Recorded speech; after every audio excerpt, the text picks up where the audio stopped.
Video games are unlike any other storytelling medium in a lot of ways, not least of which is their ability to create sequels that are better than their predecessors. Or, at the very least, the promise will be better. And indeed, the promise is delivered most of the time, particularly prior to this generation.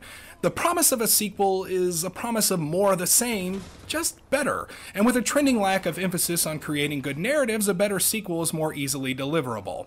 However, if a series peaks too soon, or the first one is a masterwork, the daunting task of creating something even better creates a fork in the road. Do we double down on what worked and try to push it further, or do we play it safe and just try to recreate what worked?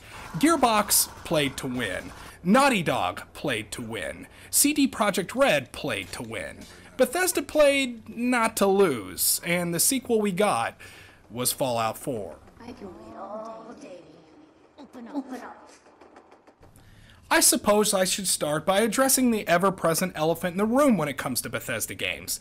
Yes, there were a lot of bugs. I could have created a whole video dedicated on how Bethesda could sell a digital deluxe edition on a game for $139.99 minus the season pass, and just guarantee the game wouldn't be buggy and thus make a fortune. But as we've heard repeatedly from people who make these games and the people who keep buying their products, when you make an open-world, hours-long RPG, bugs are going to happen. Every single time you do anything. So deal with it. Oddly, a discussion that's not brought up on the Witcher 3 Reddit or on the Bloodborne Reddit. But those games were different, damn it. They're not the golden child, the coronated chosen one, the brother that's good at sports. That, my friends, is Bethesda. No matter what, their games are great, and if you don't like it, you're just trying to be hip. But there's no going back. Listen, I can make a grocery list of what doesn't work about this game. Let's start from the top of my list and address a slight omission I made earlier. Yes, they did try at least a few new things. They made their first attempt at telling a non-linear-ish type narrative that's actually completely on the rails. I'm looking at you, Dragon Age, with the most boring character imaginable.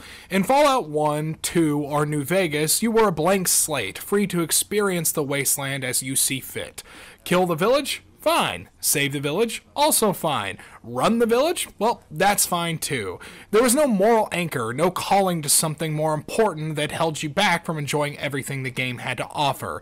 The main man or woman in Fallout 4 is ex-military, or the wife of, and you're exploring what usually is the waste, but instead is a city and the surrounding townships, looking for your son. The path isn't open to much else. In Skyrim, you're the Dragonborn, which is obviously important, but when you make it so personal, your son? Really? Why bother doing anything else when your son's life is at stake? Now, I'm sure many people will argue that they still enjoyed the world and what it had to offer without feeling any obligation to continue the main story at all. Any narrative and moral pull to rescue a child was superfluous.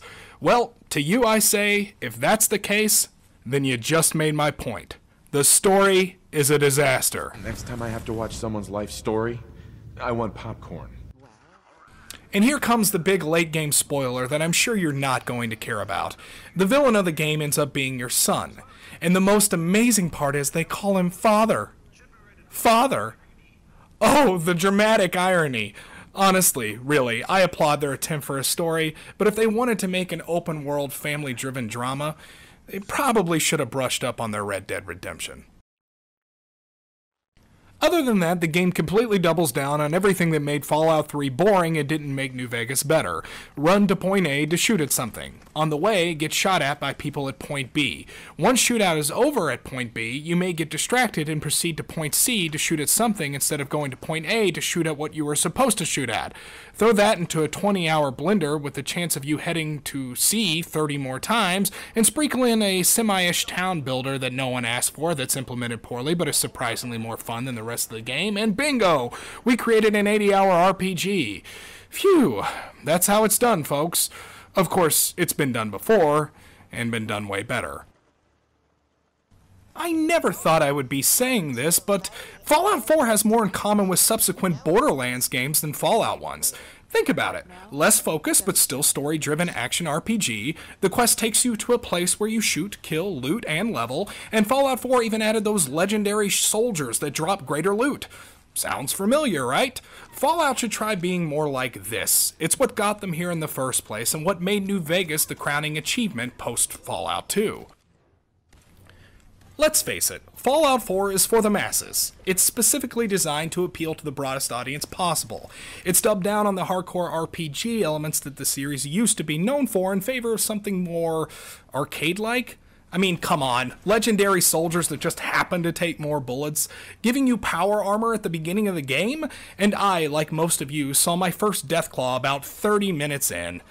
Perhaps something will be salvaged in the DLC. The nice people at Bethesda have even done us the courtesy of allowing us to only have to spend $30 on it if we buy it now. So hurry, the man is holding a gun to their head and they just have to raise the price soon. What a bunch of sweethearts. To quote Madman, it's the smartest thing since they invented 99 cents. In closing, is it bad? No, I guess not. Is it good? No. It's lukewarm. All of it. And I think in a lot of ways that was the intent. Don't stray, stick with the formula of what sells. It works for Michael Bay, it can work for us. And when you have a press that isn't a real free press, known as video game journalism, then you lack the required accountability to expect more and be rewarded more. When a popular media outlet is giving you excuses to call into work before Fallout 4 comes out, it's advertising. It's lazy. And it's what we deserve. And until we cut out the infighting, we're going to be making excuses for Bethesda for a very, very long time. This is Eric signing off from Constant Diversion. If you like what you saw, please like or subscribe, and we'll catch you next time.